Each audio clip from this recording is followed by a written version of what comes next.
Barbara Streisand.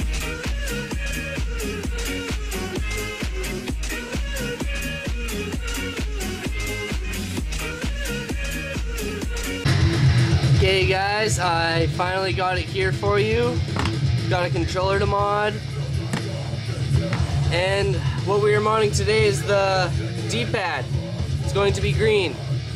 And basically, I just showed you a picture of all the tools. And they should be labeled on that picture. I'll have them labeled for you there. So basically what you want to do first is take out the screws right here, here, here, here, and here. And make sure you're using a drill bit that is exactly pretty well the right size for these screws, because these screws are very soft metal and they will strip quite easily. So I'll be right back once I've got the screws out. Okay you guys, I highly recommend putting all the screws you take out on a piece of tape so you don't fucking lose them. Okay? Now what you're going to want to do is kind of lift up this side of the controller right here where my hands are here a bit, and then push in where my thumb is and sort of just lift up like this. And basically, if you have third generation controllers and higher, you will not have a little tab here. That is for second generation and lower. You will have a little tab there on both sides, and basically you can just pull it right up. But for these thirds, you kind of gotta, once you got this part up, oh, the battery's stuck in there. Yeah, sometimes the battery will be stuck to the top of the controller right there. You basically just kind of want to lift forward off the triggers like that. Just put that aside. And first off, take out the battery. If I do it with one hand, there we go. And next, I would recommend taking out the R1, just basically like that. Or yeah, that was R1, and then this is L1. And okay, this guy, he has I believe the newest of the top third generation controllers. The plastic piece will be over here, so you're actually gonna have to cut these wires, or wait, no, I take that back. Unless, that's only if you're modding the PS button right now. But you probably will have to do that if you're gonna be modding the PS button. But actually for the D-pad I don't think we do, because we're just gonna be having the wires come up through here and kind of right there and going to the power source. But yeah, definitely for the newest ones, the plastic that comes over, you're gonna have to cut these and solder them back on if you're modding the PS button. I do have a video of this. I'll have a link for that right now or at the start of the video. But basically next, take out this screw here. So I'll be right back once I got that out. Okay guys, once you got that unscrewed, unless you got like very first generation controllers, that screw might come out, but on these new ones, the screw kind of just always stays in there. So, but anyways, you're just gonna want, oh, and for those newest ones that plastic wraps around, there'll be little clamps here that you'll clamp in and you'll pull up just to hold the controller, you know, a little bit more secure. But basically on these ones, you can just lift out this whole plastic and the motherboard piece out, if I can do it with one hand. Yeah, just basically like that. And you're just gonna want to set that aside because we aren't really doing much with the plastic on the motherboard piece right here and the touchpad. I don't know about you guys, but I'm gonna take out all of this the touchpad part. Take out this PS button. Recommend putting your PS button on the piece of tape too, so you don't lose it. And square, X, circle, and triangle. Pop them out. Set them aside.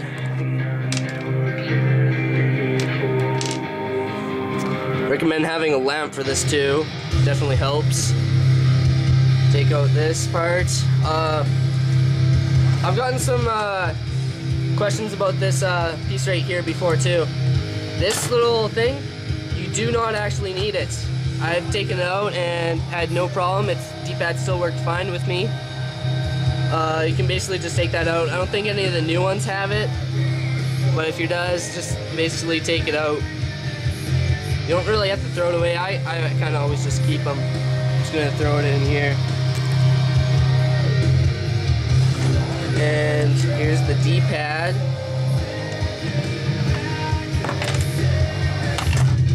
So there we go. Just put the D-pad aside for now. So yeah, this is where cutting starts to come in. Your carpenter's knife, I would recommend, or sharpest knife, you know, whatever works good for you. Basically, this is why I really wish I had a fucking tripod. Right here, you're gonna want to cut small little piece for the LED. See, I cut it right there. I'm just gonna cut the other side.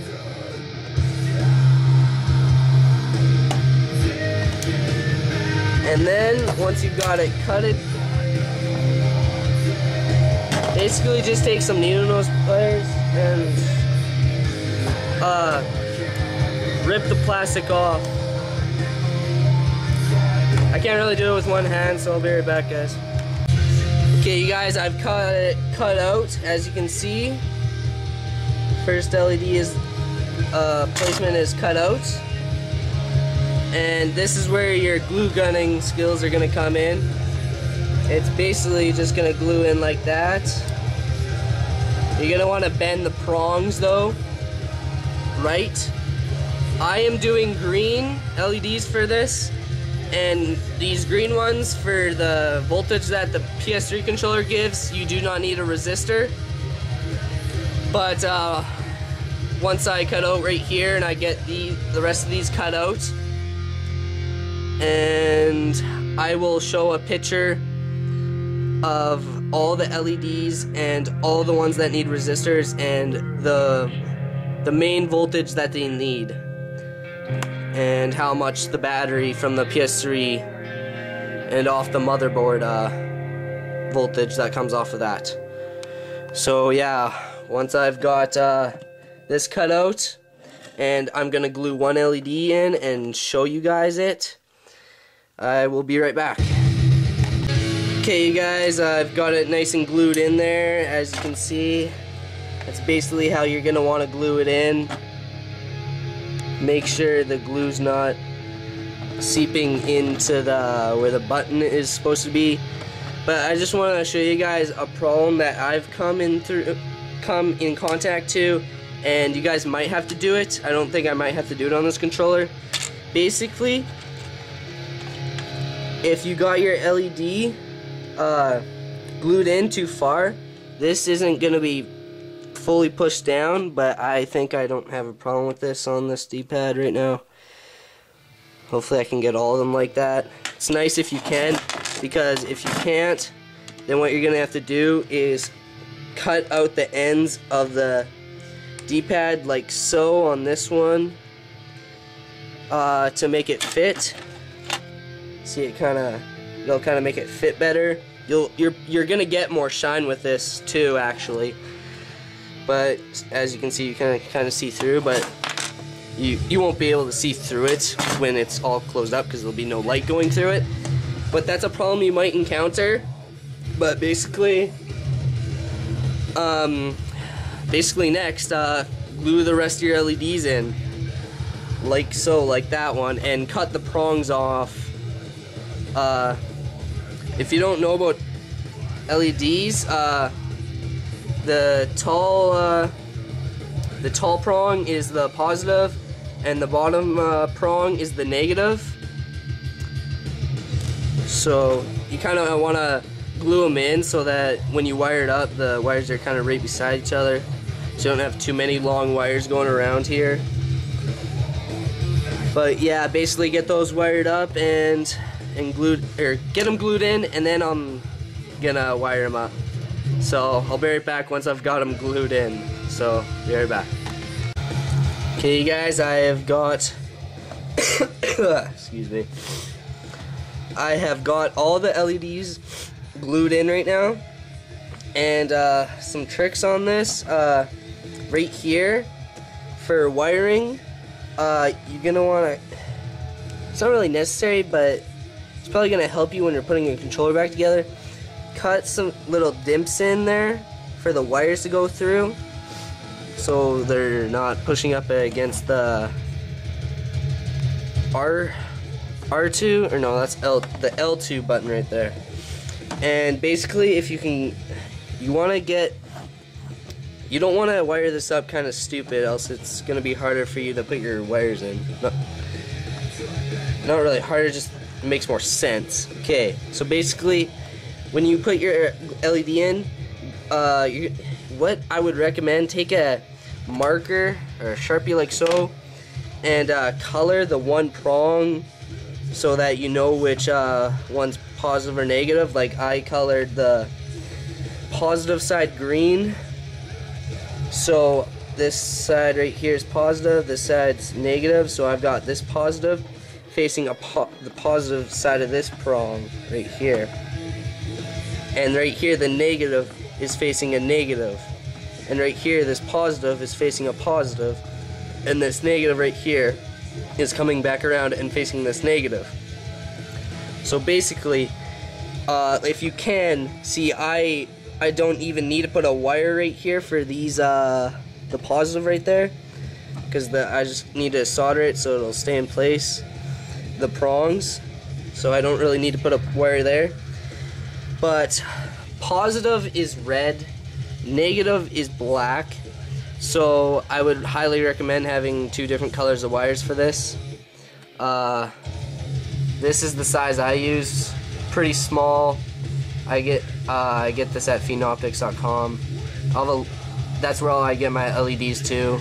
Really cheap. I believe it's for like US and Canadian dollar and shit. Like it's a UK site, so it's in euros, but they got a changer thing to change it to US and Canadian. If you spend over $10, you get free shipping, but you can also pay the expensive shipping too for a little bit faster shipping, but I don't really give a fuck about that. So your wiring, basically what I just said, wire up the positive to the positive here, wire up the negative to the negative here,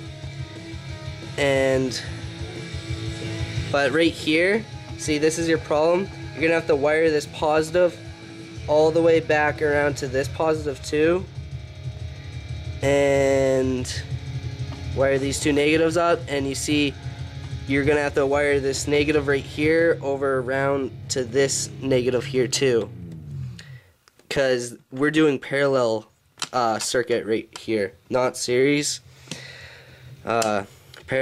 Series voltage is basically the LEDs will share the same amount of voltage. If you wire it in parallel, the LEDs will be each getting the same amount of voltage. But yeah, basically I think that covers it. I think I told, yeah. So I don't want to be getting any stupid comments on that, about that. Why is it not working? Like, or some LEDs aren't working. But basically, problem I only came in out this LED right there. That's the only LED I had to cut an edge for, and it fits pretty good. So I'm gonna get that wired up, and then I'll be right back once that's wired up. So see you guys in a bit. FCC won't let me be, or let me be me, so let me see. They try to shut me down on MTV, but it feels so empty without. Okay, you guys, I have got it all wired up. If you listen to me right, everything should work right the way you wired it. I'm just gonna go over it again basically you want to, this side's my positive, so I've got it facing the other side of the positive LED right here, and I've got a red wire going to it, red symbolizing positive, and right here this negative of the LED, I've got it going to this side of the LED, and I've got a wire connected to it. But if you don't hook up a wire either connected on this side of the LED or this side going to right here on this side of the negative LED, these two aren't going to work. And same goes for these two. So this side's positive, and I got it going to this other LED positive, and I've got my prongs soldered on there because I didn't want to use a wire because I didn't really have to. But these two LEDs aren't going to work if you don't have a red wire symbolizing positive, again, going over to this side right here, positive. And right here I've got this side of the LED, negative, going to right here, negative. So it's basically just make sure that when you wire these two together, you have a wire going to this LED too, and same goes for these two. When you got these two wired up, these two together, you want to basically get a wire going to this side of the LED positive. So if you listen to that, it should work for you, and you shouldn't have any dumbass comments to ask me about it, because it should be fine. Now what you're going to want to do is get a fairly decent long size wire, being able to come around the DualShock right here, vibrator, coming around and over, connecting to the motherboard, long enough to do that, and just basically hook up your wires to this one LED, and the voltage will transfer through all of them. So now basically we're going to be putting it back together. So basically I'm putting my PS button in first, and then I'm going to put my circle and X and triangle back in, like so. These buttons, they match up according to the plastic layout right here, and put this on. Where's my, there it is.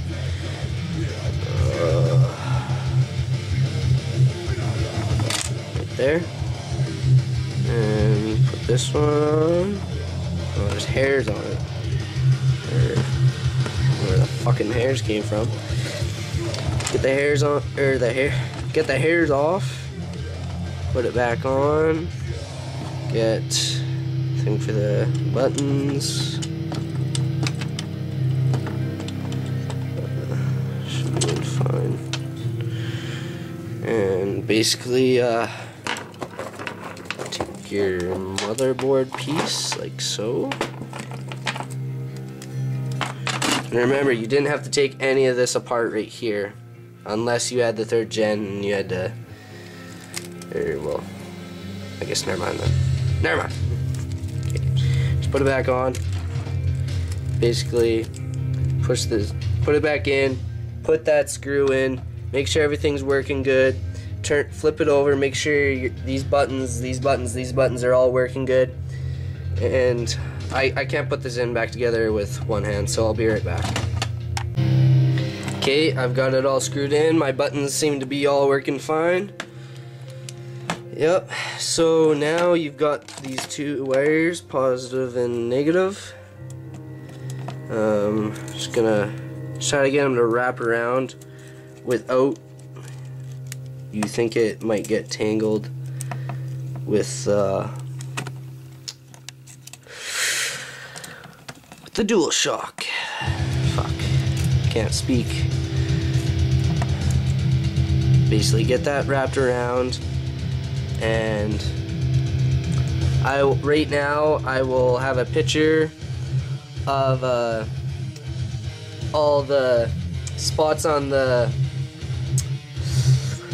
motherboard for where you're gonna get your power from, but I'll have a picture up, and that'll basically show where you solder up to, and once I've got it soldered up, I will be right back. Okay guys, I've basically got it soldered in now. Now what you want to do is you don't want to have, just let my camera focus if it will. Okay, there. Don't have any solder touching those two solder points, okay? Else it'll short circuit. Well, actually I don't think it might short circuit, but it's not gonna work. And don't have any solder going from this one to this one either, or else I've done that before, and your player, like if you're playing say Black Ops or whatever, you'll always be moving the one way. So yeah, just don't do that. So now basically we're just putting it back together. So basically just put in your triggers nice and snug. You know, if I can get it in with one hand. Okay, I got it in. There we go. Just gonna get my, I'll be right back. I'm gonna put my R1s in, and I'm going to plug in the battery. Just plugs in right there, So I'll be right back once I've got that done. So basically now you're just putting the back cover back on, like so. Hopefully I can do this with one hand.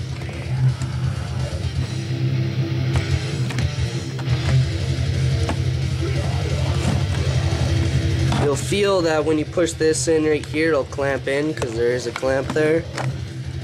And